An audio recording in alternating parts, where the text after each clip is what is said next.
اگر شیرینی برنجیاتون سفت و خشک میشه و یا فر و همزن ندارید، این شیرینی برنجی فوق‌العاده عالیه.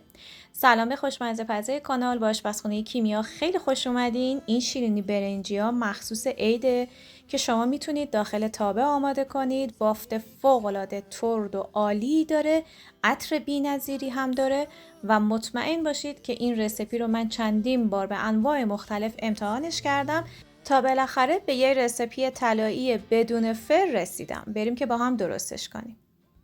پودر قند الک شده 90 گرم، روغن جامد نصف لیوان حدود 100 گرم و یک قاشق چایخوری پودر هل رو با همدیگه مخلوط میکنیم. فقط در حد مخلوط شدن مواد رو هم میزنیم. پودر قند رو حتما از الک حریر رد کنید. الک حریر رو میتونید از لوازم قنادی ها و یا بعضا از لوازم خونگی ها هم تهیه کنید. اگر چنانچه در دسترستون نبود میتونید از پارچه های حریر شیشه هم استفاده کنید. آرد برنج رو هم باید حتما از الک حریر رد کنید.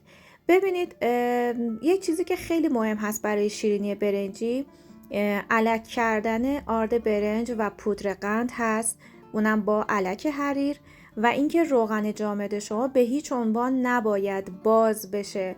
اگر که خیلی حالت مایع به خودش بگیره شیرینی شما سفت و خشک میشه. پس در حدی که مواد رو مخلوط کردید کفایت میکنه. آرد سفید و آرد برنج رو من با هم مخلوط کردم. آرد برنج به میزان 1.1 لیوان فرانسوی معادل 150 گرم و آرد سفید معادل 1/4 پیمانه که میشه حدوداً 30 گرم. اینها رو من با هم مخلوط میکنم و با سر انگشت این خمیر رو جمع میکنم. دقت کنید که به هیچ عنوان نباید خمیر شما روغن بندازه وگرنه سفت و خشک میشه. خمیر رو من به 2 قسمت تقسیم میکنم. یک قسمت سفید و یک قسمت زعفرونی میخوام داشته باشم. اول یه مقدار از خمیر رو بین 2 تا دستم به حالت گلوله در میارم.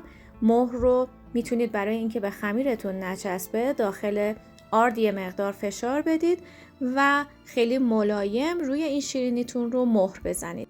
اگر هم مهر نداشتید میتونید با یک لوله خودکار و یا هر چیز دیگه ای روی شیرینیتون رو به این شکل که میبینید طرح بندازید. موقع مهر زدن شیرینی میتونید یه مقدار با دست که شیرینی رو روش قرار دادید فشار ملایم به مهر بیارید تا شیرینیتون ترک نخوره. 3 لایه کاغذ روغنی داخل تابه پهن میکنم. شیرینی ها رو داخل تابه میچینم، روی اونها رو تخم خرفه میریزم. دور درب تابه رو با یک دمکنی میبندم. شعله پخش کن رو از نیم ساعت قبل روی حرارت متوسط قرار دادم تا کاملا داغ بشه و بعد این مایتابه رو میذارم روی حرارت ملایم. یه مقدار از حالتی که شما برنج رو دم میکنید باید شعله بیشتر باشه و از شعله متوسط باید کمتر باشه. یه حد وسطی رو باید در نظر بگیرید. اگر که تابه شما ضخیم باشه خیلی بهتر هست. مدت پختش حدوداً 20 دقیقه میشه، بین 20 تا 25 دقیقه. حتما موقع که دارید این شیرینی رو میپزید شیرینیتون رو چک کنید. زیر شیرینی خیلی کم باید تغییر رنگ بده. یه مقدار شیرینیتون پف میکنه که نشون دهنده پخت کاملش هست.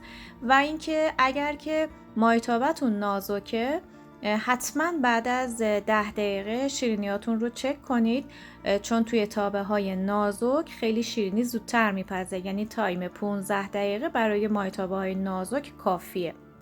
این هم از شیرینی برنجی ما. اگر دوست داشتید که این شیرینی رو داخل فر آماده کنید پیشنهاد میکنم که حتما این ویدیویی رو که در انتهای این آموزش قرار دادم رو ببینید. یه بافت فوق‌العاده عالی و بازاری داره.